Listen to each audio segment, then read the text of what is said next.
สบายดีเด้อพ่อแม่พี่น้องปองปายมาทุกคนมื้อนี้มาพบกับช่อง YouTube บ่าวสายคำสิเก่าเช่นเคยอีกแล้วพี่น้อง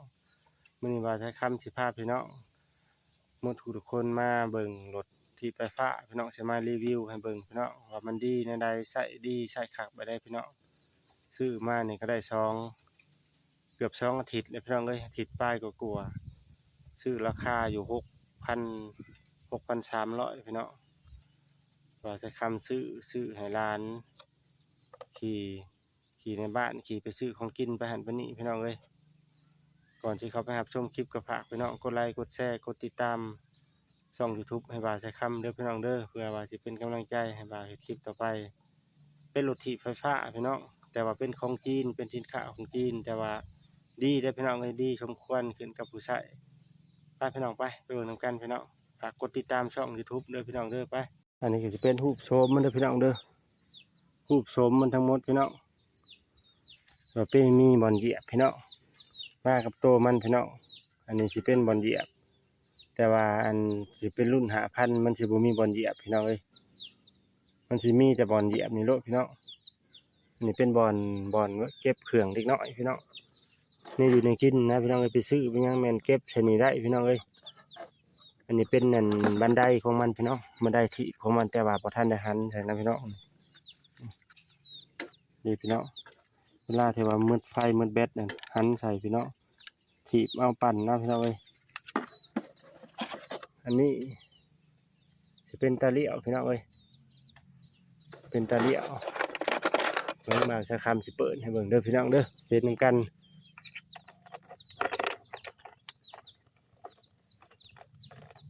เปิดให้เบิ่งเด้อพี่น้องเด้อ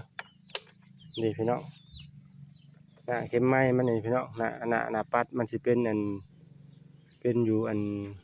ขีดแดงเทว่าตกพี่น้อง3ขีดนี่เทว่ามีแบตถ้าเฮาขี่ใช้งานนี่บ่ให้มันหลุดเชาะบ่ให้หลุดขีดเขียวพี่น้องถ้าว่าขี่จนมั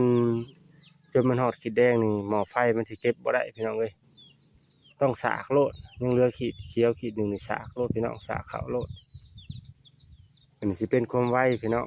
สามารถแล่นได้ฮอด45กิโลเมตร45พี่น้องแล่นมาฮอด50เด้อพี่น้องเอ้ย45กิโลเมตรต่อชั่วโมงเลยพี่น้องอันนี้เป็นไพ่อันแสดงว่าดิจิตอลพี่น้องนี่มันยังอันนี้ตอนปัดมันทำงานนะพี่น้องอันนี้สิเป็นไพ่สปอตไลท์นี่พี่น้องหรือว่าอันเนี่ยพี่น้องไพ่ลีพี่น้องอันนี้พอแต่เปิดกระแจนี่มันสีอันนี้เองรถพี่น้องมอดพี่น้องมันสิเปิดแบบอัตโนมัติพี่น้องเลยนี่อันนี้สิเป็นกระตาใส่เครื่องมันพี่น้องใส่เครื่องเฮ้าเลยพี่น้องเลยกระตาอยากเอาออกก็ได้แต่ว่ามันมองงามนะพี่น้องตาเลี้ยวพี่น้องเลยนี่เบิ้งเปิดให้เบิ้งนี่พี่น้องตาเลี้ยวพี่น้องเลี้ยวขวาพี่น้องเลยอันนี้สิเป็นตาหน้าพี่น้องเห็นบอกพี่น้องตาหน้ามันได้พี่น้องเลยมันบ่อยากหุ่งมันได้พี่น้องตาหน้ามันบังกระตามันนะพี่น้องตาหน้าเห็นบอกพี่น้องต้องเอากระตาออกได้พี่น้องเลยมันจังสีอันหุ่งขักมันบังกระตานะพี่น้องเลย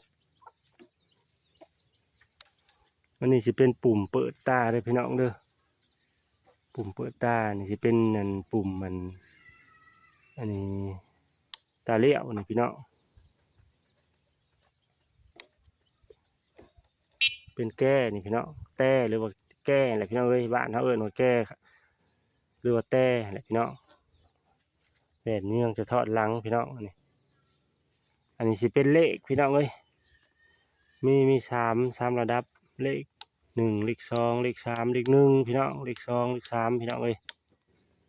เรื่องบิดขึ้นโลดพี่น้องบิดขึ้นได้ตามใจแต่ว่าเปลี่ยนระดับพี่น้องอันนี้สิเป็นหม้อไฟพี่น้องเลยนี่มี4หม้อเด้อพี่น้องเด้อสำหรับรุ่น6,000นี่พี่น้อง6,200 6,300นี่มี4หม้ออันนี้จะเป็นอ่านช้อนอันนี้จะเป็นบ่อนั่งผู้ช้อนทางหลังพี่น้องเบิ้งสิไข่ให้ผมพี่น้องเลยมีระบบไฟพี่น้องเอ้ย บ่อนแบ่งไฟบ่อนนั้นกระจายไฟมาจากหม้อไฟพี่น้องอันนี้นี่หรือเขาเอิ้นว่าหยังพี่น้องเอิ้นว่าหลอดไฟก้อนไฟแยกไฟพี่น้องเอ้ยครบหมดอันเดียวว่าปิดไว้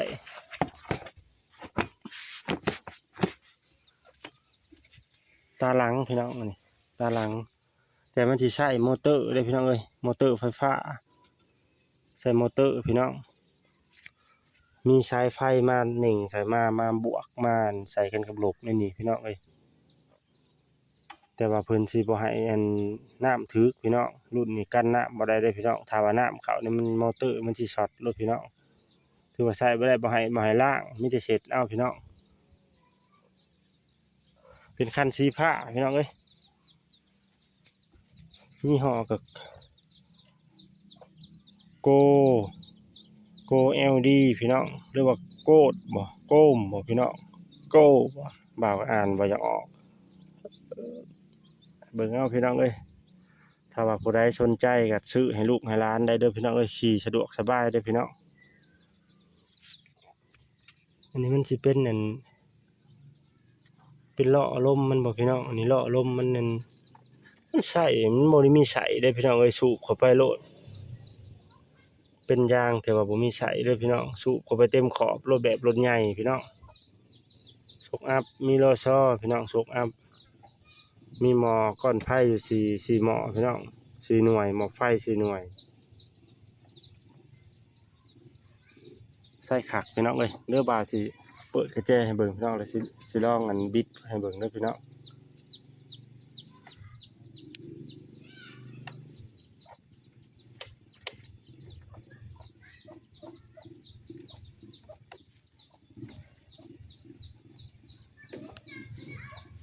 เด้อพี่น้องปิดแล้วเด้อพี่น้อง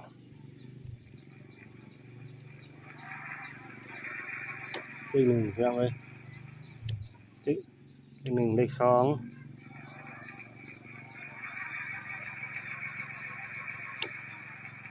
เลข3พี่น้อง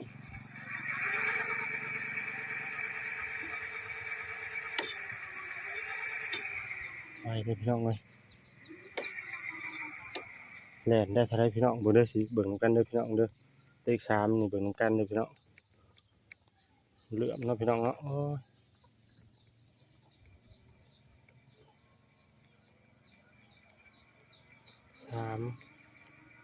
30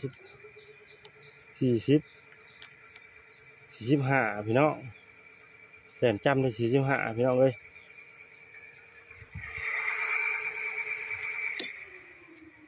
แล่นได้45พี่น้องเลข3นี่ไว้เด้อพี่น้องสมควร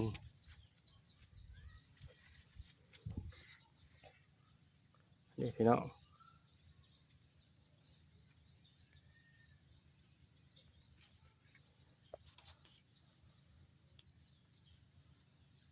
งามอยู่พี่น้องแล่นได้45เลยพี่น้องเอ้ย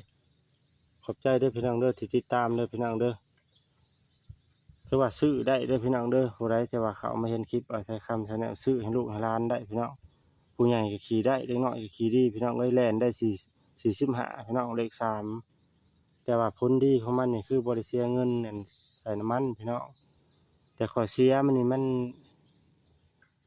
มันก็บ่ทันรู้ดอกพี่น้องเพราะว่าซื้อมาใหม่มันยังบ่ได้เพในไสนะเพิ่นข้อเสียมันนี่ล้างบ่ได้พี่น้องเอ้ยเพราะว่าน้ำเข้ามอเตอร์มันนี่นะมอเตอร์รังมันบ่อนปั่นนั่นคิกมันน่ะมันสิช็อตมันสิ